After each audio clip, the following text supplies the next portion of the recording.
బసవరాజ్ శ్రీనివాస్ గారు మాట్లాడినట్టుగా మా దగ్గర స్పష్టమైనటువంటి సమాచారం ఉంది. అదేవిధంగా బ్రాహ్మణ పరిషత్తులో జరుగుతున్నటువంటి అనేక అంశాల మీద ప్రశ్నించిన ప్రతి ఒక్కరిని కూడా 30 రోజుల్లో మీరు కనబడకుండా శాల్తీ లేకుండా మీ అంతు చూస్తామని చెప్పి డైరెక్ట్గా బెదిరిస్తున్నటువంటి పరిస్థితి.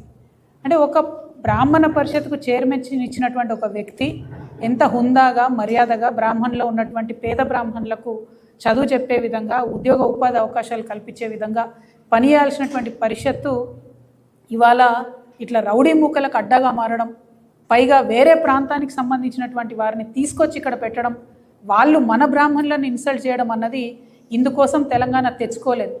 ఇందుకోసం మా అర్చకులు గుళ్ళు బంద్ పెట్టలేదు. తెలంగాణ ఉద్యమంలో తెలంగాణ బ్రాహ్మణులకు ఖచ్చితంగా గౌరవం దక్కాల్సిందే. తక్షణమే బ్రాహ్మణ పరిషత్ చైర్మన్ను వైస్ చైర్మన్ని తొలగించాల్సిందే అని నేను ప్రభుత్వాన్ని డిమాండ్ చేస్తూ ఉన్నా. ఈ ఒక్కటే కాదు, మరి ఎందుకు ఆంధ్ర రేవంత్ రెడ్డి, ఎందుకు ఆంధ్ర ఏజెంట్ రేవంత్ రెడ్డి గారు అని అంటా ఉన్నా అంటే, నేను అనుముల రేవంత్ రెడ్డి కాదు ఆంధ్ర రేవంత్ రెడ్డి అని ఎందుకు అంటా ఉన్నా అంటే, నిన్నగాక మొన్న ఒక యాక్సిడెంట్ జరిగింది. ఆంధ్ర ప్రాంతానికి సంబంధించినటువంటి ఒక ఎంపీ గారి కొడుకు 6 కోట్ల కారేసుకొని ఇనార్బిట్ మాల్ ముంగట ర్యాష్ డ్రైవింగ్ చేసుకుంటూ, పాపం ఒక పేద అమ్మాయి, ఒరిస్సాకు సంబంధించిన అమ్మాయి, వాళ్ళ కుటుంబంలో సంపాదన కలిగినటువంటి ఏకైక వ్యక్తి, కేవలం 18,000 జీతం వస్తుంది అమ్మాయికి. ఆ అమ్మాయి ఇక్కడ హైదరాబాద్లో మాల్లో పనిచేసి వెనకకు పైసలు పంపితే ఒరిస్సాలో ఉన్న వాళ్ళ కుటుంబం బతుకుతుంది. అటువంటి అమ్మాయిని 26 సంవత్సరాలు 25 ఏళ్ళలో పాపం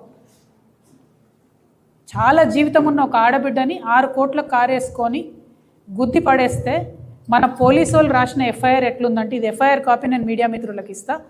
ఒక పిల్లగాని పేరు, ఫోన్ నంబర్ తప్పితే తండ్రి పేరు లేదు, ఎటువంటి వివరాలు లేవు. 24 గంటలు గడవక ముందే పోలీసు వాళ్ళు ఆగమేఘాల మీద డ్రంక్ అండ్ డ్రైవింగ్ కేసు కాదు, అసలు ఏమాత్రం కూడా అసలు ఆల్కహాల్ కంటెంట్ కానీ ఏది లేదు అబ్బాయి దగ్గర అని చెప్పి రాసి పంపినరు. ఎట్లా ఇస్తారండి క్లీన్ సర్టిఫికేట్? ఏం చూసిరని?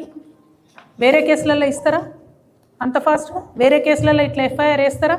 నేను సూటిగా ప్రశ్నిస్తున్న డీజీపీ గారిని, ముఖ్యమంత్రి గారిని, ఏం ఎఫ్ఐఆర్ ఇది? ప్రతి కాలం ఖాళీగా ఉంది. సిగ్గుపడాలా మీరు? నేను దీన్ని అప్లోడ్ చేస్తా, ఇప్పుడు చూడండి, చదువుకున్న వాళ్ళందరూ చూడండి దయచేసి. ఎందుకు ఇంత ఆంధ్ర పక్షపాతం ఎందుకు? అదే మా బోధన్ ఎమ్మెల్యే షకీల్ కొడుకు ప్రగతి భవన్ ముంగట బ్యారికేడ్ని గుద్దిండండి, బ్యారికేడ్ని. పంజగుట్ట పోలీస్ స్టేషన్లో ఉన్న 15 మంది పోలీసు వాళ్ళని సస్పెండ్ చేసిర్రు. 75 మంది పోలీసు వాళ్ళని పంజగుట్ట స్టేషన్ ఖాళీ చేసి వాళ్ళందరినీ కూడా ట్రాన్స్ఫర్ చేసిర్రు. ఆ పిల్లగాడిని విదేశాలకి వెళ్ళి పంపించి తీసుకొచ్చి ఇక్కడ అరెస్ట్ చేసిర్రు. ఎందుకు? మన తెలంగాణ ప్రాంతానికి సంబంధించిన ఒక ముస్లిం బిడ్డ అనా ఆ పిల్లగాడిని నాగమగం చేసింది? జీవితం నాశనం చేసిర్రు అంది. నాకు తెలుసు ఆ కుటుంబం కాబట్టి చెప్తున్నా. నేను లండన్లో చదువుకున్న పిల్లాడు బ్యారికేడ్ని గుద్దితే నేనేమంటున్నా, తప్పు చేస్తే తెలంగాణ ఆంధ్రాన్ని చూడాల్సిన అవసరం లేదు. కానీ ఇదేంది, ఒక ఆడపిల్ల చచ్చిపోతే మాట్లాడరా ముఖ్యమంత్రి గారు? విదేశీ పర్యటన రద్దయిందని చెప్పి 48 నిమిషాలు ప్రెస్ మీట్ మాట్లాడినారు మొన్న ముఖ్యమంత్రి గారు. ఒక్క మాట కూడా 48 నిమిషాల్లో 26 ఏళ్ళ పసిపాప చనిపోయింది, ఆ పిల్ల యాక్సిడెంట్లో దుర్మరణం చెందిందని ఒక్క మాట మాట్లాడినరా? తెలంగాణ వాదం ఎప్పుడు గుర్తొచ్చింది మీకు?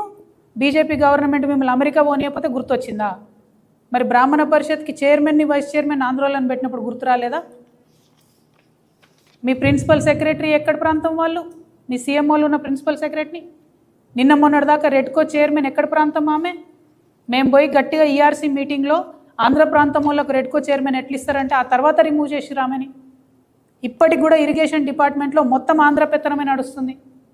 ఇవాళ రోజు కూడా ఎలక్ట్రిసిటీ డిపార్ట్మెంట్లో మొత్తం ఆంధ్ర పెత్తనమే నడుస్తుంది. ఇప్పటి వరకు మాట్లాడినరా అండి ఉద్యమకారుల గురించి? కేకే కమిటీ ఏమైనా చేస్తుందా కాలయాపన తప్పితే? ఆఖరికి బీఆర్ఎస్ గవర్నమెంట్ ఉన్నప్పుడేమో యాదగిరి గుట్ట పేరు యాదాద్రి ఎట్లా మారుస్తారు అని చిలక పలుకులు వలికినటువంటి రేవంత్ రెడ్డి గారు ఇవాళ మరి ఆ యాదాద్రిలో ఒక ప్రముఖ నటుడికి సంబంధించినటువంటి శ్రీమతి గారికి మెంబర్ ఇచ్చిండ్రు. అంటే మన గుళ్ళల్లో కూడా మన కోసమే ప్రత్యేకంగా కట్టుకున్న గుడి, మన తెలంగాణ రాష్ట్రం ఏర్పడ్డాక పైసా తెలంగాణ ప్రభుత్వం ఇస్తే కట్టినటువంటి గుడి యాదాద్రి. ఆ గుడిలో ఇవాళ ఆంధ్ర ప్రాంతం వాళ్ళు ఎట్లా మెంబర్స్ ఉంటారు? మనోళ్ళు తిరుపతిలో ఉంటారు మెంబర్స్. ఎందుకోసం ఉంటారు? తిరుపతి హుండీలో వేసిన ప్రతి పైసలో తెలంగాణ వాళ్ళ భాగస్వామ్యం ఉంటుంది. ఎన్నో వందల సంవత్సరాల నుంచి అది నడుస్తుంది కాబట్టి అక్కడ కర్ణాటక వాళ్ళకి ఇస్తారు, తెలంగాణలోకి ఇస్తారు, తమిళనాడు వాళ్ళకి ఇస్తారు, అందరికి ఇస్తారు మెంబర్లు. మీరు